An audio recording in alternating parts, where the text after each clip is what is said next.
नगरच्या मतपेटीत जात हारली, माणुसकी आणि कर्तृत्व जिंकले, असे समाजसेवक शाकीरभाई शेख यांनी सोशल मीडियावर टाकलेल्या पोस्टवर का म्हणतात, याबाबत झिरो न्यूजचा विशेष भाग. या शहराने ब्राह्मण समाजातील नेत्यांनाही निवडून दिले, गुजराती समाजातील अपक्ष नेतृत्वालाही स्वीकारले, मुस्लिम समाजातील उमेदवारालाही बहुमताने विधानसभेत पाठवले. कारण नगरकरांनी जात पाहिली नाही तर कर्तृत्व पाहिले. शाकीरभाई शेख यांच्या पत्राची शहरभर चर्चा का, ते आपल्या पत्रात काय म्हणाले पाहूयात. संख्येने लहान समाजातून आलेल्या कर्तृत्वान नेतृत्वाला बहुसंख्य नगरकरांनी प्रेम दिले. हीच नगरकराची खरी राजकीय संस्कृती. अहमदनगर, आजचे अहिल्यानगर शहराचा राजकीय इतिहास पाहिला तर नगरकरांच्या प्रगल्भ, सर्वसमावेशक आणि सुसंस्कृत विचाराचा अभिमान वाटतो. या शहरातील मतदारांनी नेतृत्व निवडताना उमेदवाराची जात, धर्म, भाषा किंवा त्याच्या समाजातील लोकसंख्या कधीच केंद्रस्थानी ठेवली नाही. त्यांनी व्यक्तीचे विचार, चारित्र्य, अभ्यास, जनसंपर्क, कार्यक्षमता आणि शहराविषयी निष्ठा पाहिली. आज निवडणुकीच्या राजकारणात कोणत्याही जातीची किती मते आहेत, कोणता समाज कोणाच्या मागे उभा राहील आणि कोणत्या धर्माचे ध्रुवीकरण केल्यास राजकीय फायदा होईल, असे गणिते मांडली जातात. मात्र नगरकराचा जुना राजकीय इतिहास हा संकुचित विचारांना स्पष्टपणे नाकारतो. नगरकरांनी उमेदवाराला कधीही विचारले नाही, तुम्ही कोणत्या जातीचे. नगरकरांनी पाहिले, तुमचे व्यक्तिमत्व किती सुसंस्कृत, तुमचा अभ्यास किती आहे आणि नगरच्या विकासासाठी तुमच्या मनात किती तळमळ आहे. अल्पसंख्याक समाजातील नेतृत्वावर बहुसंख्याकांचे प्रेम. स्वातंत्र्यानंतर 1922मध्ये विठ्ठल गणपतकुटे यांनी नगरचे विधानसभा प्रतिनिधित्व केले. त्यानंतर सन 1957 आणि 1962मध्ये त्र्यंबक शिवराम उर्फ बाळासाहेब भारदे यांना नगरकरांनी 2 वेळा विधानसभेत पाठवले. सन 1967मध्ये SV निसळ, सन 1972मध्ये नवनीतभाई नारायणदास उर्फ भाई बार्शीकर, सन 1978मध्ये डॉक्टर कुमार सप्तर्षी, सन 1980मध्ये SMI आसिर आणि सन 1985मध्ये दादाभाऊ दशरथ कळमकर यांनी शहराचे प्रतिनिधित्व केले. बाळासाहेब भारदे, डॉक्टर SV निसळ आणि डॉक्टर कुमार सप्तर्षी हे ब्राह्मण समाजातून आलेले नेतृत्व होते. त्या काळात नगर शहरातील ब्राह्मण समाजाची संख्या तुलनेने अत्यंत कमी, बोटावर मोजण्या इतकी होती.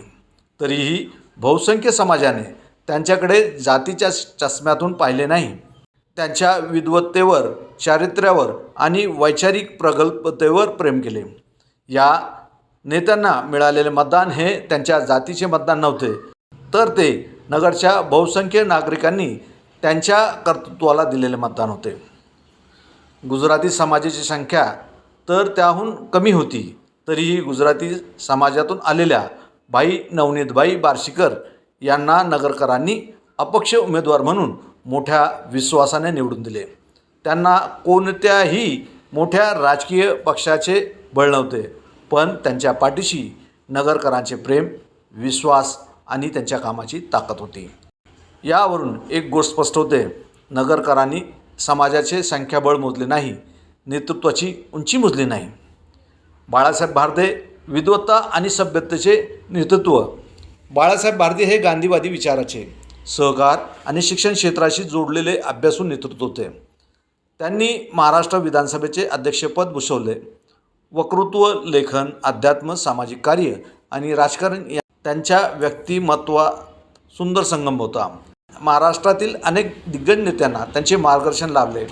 शरद पवार त्यांना गुरुस्थानी मानत. माजी केंद्रीय रेल्वे मंत्री आणि ज्येष्ठ समाजवादी नेते मधु दंडवते यांच्याशी त्यांचे जिव्हाळ्याचे संबंध होते. त्यांच्या समाजाचे संख्याबळ कमी असतानाही नगरकरांनी त्यांना सलग 2 वेळा निवडून दिले. कारण नगरकरांना त्यांच्या आडनावापेक्षा त्यांच्या अभ्यास मोठा वाटला, जातीपेक्षा त्यांचे चरित्र मोठे वाटले आणि समाजाच्या संख्येपेक्षा त्यांचे व्यक्तिमत्व अधिक प्रभावी वाटले. डॉक्टर निसळ आणि डॉक्टर कुमार सप्तर्षी विचारांना मिळालेले मतदान. सन 1967मध्ये डॉक्टर एस व्ही निसळ यांना नगरकरांनी नेतृत्वाची संधी दिली. जुन्या पिढीकडून त्यांचा उल्लेख अभ्यासू, नम्र आणि सुसंस्कृत व्यक्तिमत्व म्हणून केला जातो. सन 1978मध्ये समाजवादी आणि परिवर्तनवादी विचारांचे डॉक्टर कुमार सप्तर्षी यांना नगरकरांनी विधानसभेत पाठवले. त्यांनी विज्ञान शाखेतील शिक्षणानंतर पुण्यातील BJ मेडिकल कॉलेजमधून MBBS ही पदवी संपादन केली. डॉक्टर म्हणून सुरक्षित आणि सुखी जीवन जगण्याची संधी त्यांच्यासमोर होती. मात्र त्यांना व्यक्तिगत सुखापेक्षा युवकांचे प्रश्न, सामाजिक न्याय, लोकशाही, अहिंसक संघर्ष आणि परिवर्तनवादी चळवळींची वाट निवडली. त्यांच्या समाजाची संख्या शहरात निर्णायक नसतानाही बहुसंख्य नगरकारांनी त्यांच्यावर विश्वास ठेवला. त्यांची जात पाहिली नाही. आणीबाणीविरुद्ध त्यांनी केलेला संघर्ष, युवक क्रांती दलाचे कार्य आणि लोकशाही मूल्यांची असलेली निष्ठा पाहिली. त्यांचा विजय एखाद्या जातीचा विजय नव्हता, तो विचारांचा, संघर्षाचा आणि नगरकरांच्या जागरूक मतदारांचा विजय होता. 50 वर्षांनंतरही दिले जाणारे उदाहरण. नगरच्या राजकीय आणि विकासाच्या इतिहासात बाई नवनीतबाई बार्शीकर यांचे स्थान वेगळे आहे. आज त्यांच्या काळाला जवळपास 50 वर्षे लुटली असली तरी नगरच्या विकासाचे उदाहरण द्यायचे झाल्यास जुन्या पिढीतून तोडून आजही नवनीतबाई बार्शीकर यांचे नाव घेतले जाते. आज नव्या पिढीतील अनेकांना बाई बार्शीकर नेमके कोण होते याची सविस्तर माहिती नसेल.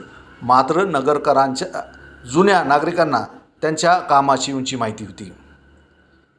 नगरकरांच्या सामूहिक स्मरणात त्यांच्या नावाशी रुग्णालय, अमरधाम, उद्याने, रस्ते, पाणी पुरवठ्याच्या पाईपलाईन आणि शहराच्या मूलभूत सुविधांशी संबंधित अनेक कामे जोडली जातात. नगरच्या विविध विभागांचा, नागरी सुविधांचा आणि प्रशासनाचा सखोल अभ्यास असलेले ते व्यक्तिमत्व होते. पुढील काही दशकात नगर शहराची वाढ कशी होईल आणि नागरिकांच्या मूलभूत गरजा कोणत्या आहेत याचा विचार करून काम करणारे ते नेतृत्व होते. विशेष म्हणजे त्यांनी केलेले काम कोणत्याही मोठ्या सत्ताधारी पक्षाचा आमदार म्हणून नव्हे तर अपक्ष नेतृत्व म्हणून केली. पक्षाचे मोठे बळ नसतानाही व्यक्तिमत्व, अभ्यास आणि जनतेचा विश्वास याच्या जोरावर काय करता येते याचे ते जिवंत उदाहरण होते. त्यामुळे ते गुजराती समाजाचे नेते राहिले नाहीत. नगरकरांनी त्यांना वेगळ्या समाजाचा माणूस म्हणून पाहिलेले नाही, ते संपूर्ण शहराचे भाई झाले. मुख्यमंत्र्यांनाही त्यांना भेटण्याची इच्छा असलेले व्यक्तिमत्व. नगरच्या जुन्या राजकीय स्मरणात एक प्रसंग अत्यंत आदराने सांगितला जातो. महाराष्ट्राचे तत्कालीन मुख्यमंत्री AR अंतुले नगरमध्ये आले असताना त्यांनी बाई बार्शीकर यांना भेटण्याची इच्छा व्यक्त केली होती. मुख्यमंत्र्यांनी नगरमध्ये येऊन एखादा अपक्ष स्थानिक नेतृत्वाची भेट घेण्याची इच्छा व्यक्त करणे ही बाई बार्शीकर यांच्या व्यक्तिमत्वाची आणि राजकीय प्रतिष्ठेची साक्ष मानली जाते. आज मुख्यमंत्री किंवा मोठ्या सत्ता केंद्राच्या कार्यालयावर अनेक आमदार आणि नेते भेटीसाठी रांगा लावताना दिसतात. परंतु त्या काळात राज्याचे मुख्यमंत्री स्वतः बाई बार्शीकर यांच्यासारख्या स्थानिक नेतृत्वाला भेटण्याची इच्छा व्यक्त करतात आणि त्यांच्या घरी जातात. हा प्रसंग राजकीय प्रतिष्ठेचे वेगळे चित्र उभे करते. सत्ता आणि पदामुळे व्यक्ती मोठा होत नाही, कर्तृत्वामुळे सत्तेलाही आपल्या दारात आणता येते याचे बाई बार्शीकर हे एक उदाहरण होते. हा प्रसंग केवळ एका व्यक्तीच्या प्रतिष्ठेचा नाही, तो त्या काळातील नगरच्या राजकीय संस्कृतीचा दाखला आहे, जिथे अभ्यास, काम, स्वच्छ प्रतिमा आणि जनतेतील विश्वास यांनाही सत्तेपेक्षा मोठे स्थान होते. मुस्लिम नेतृत्वालाही नगरने आपले मानले. 1980मध्ये मुस्लिम समाजातून आलेल्या SMI आशिर यांनाही नगरकरांनी आमदार म्हणून निवडून दिले. बहुसंख्य हिंदू मतदार असलेल्या मतदारसंघातून मुस्लिम समाजातील उमेदवाराला नेतृत्व करण्याची संधी मिळणे ही नगरच्या सर्वसमावेशक सुसंस्कृतीची साक्ष आहे.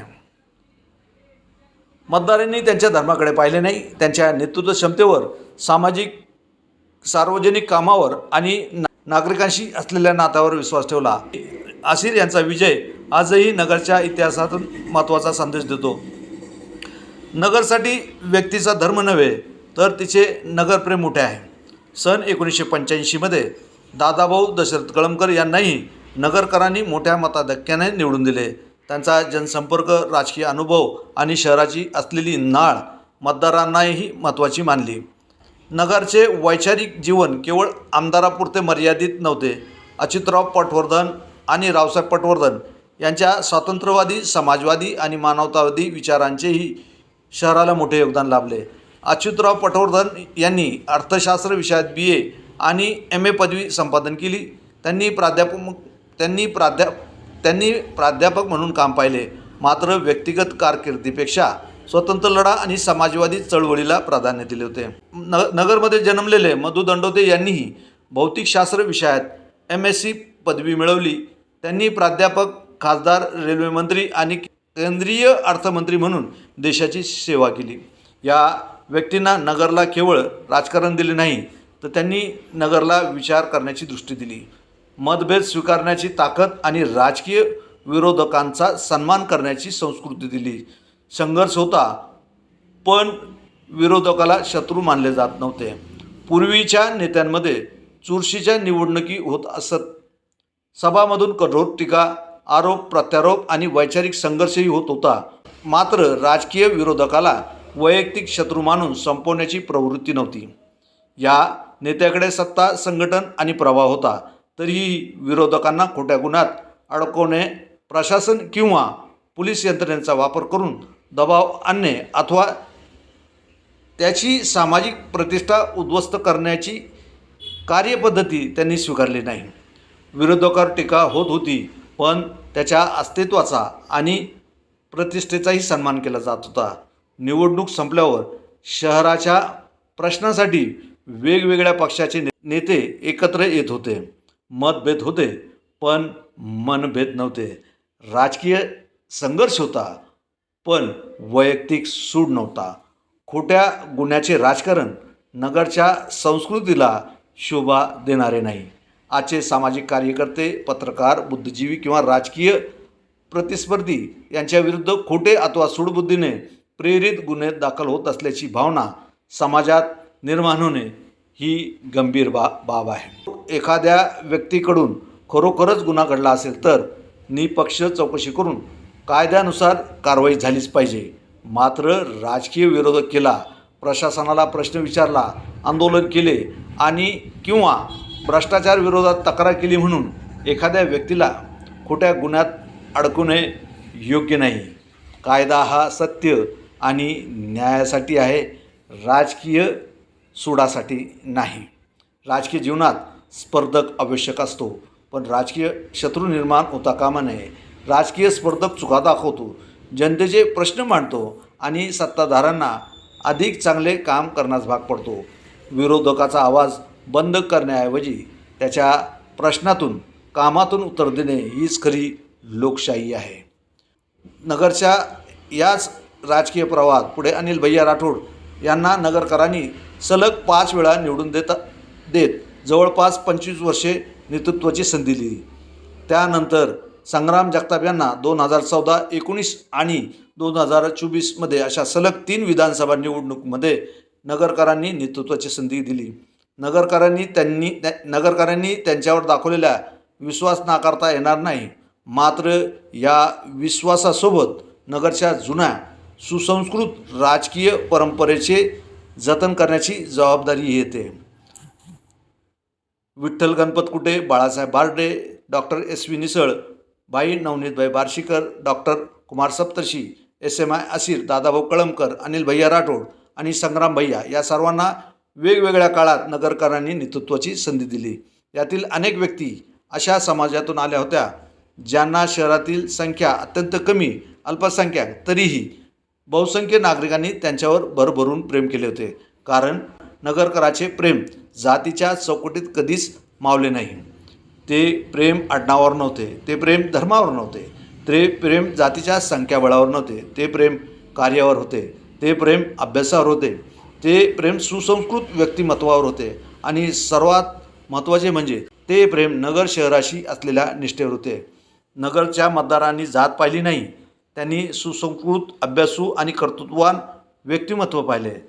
जात धर्माच्या पलीकडे जाऊन योग्य नेतृत्व स्वीकारणे, विरोधकाचा सन्मान करणे आणि राजकीय स्पर्धेला वैयक्तिक शत्रुत्वात न बदलून देणे हीच नगरची खरी राजकीय परंपरा आहे.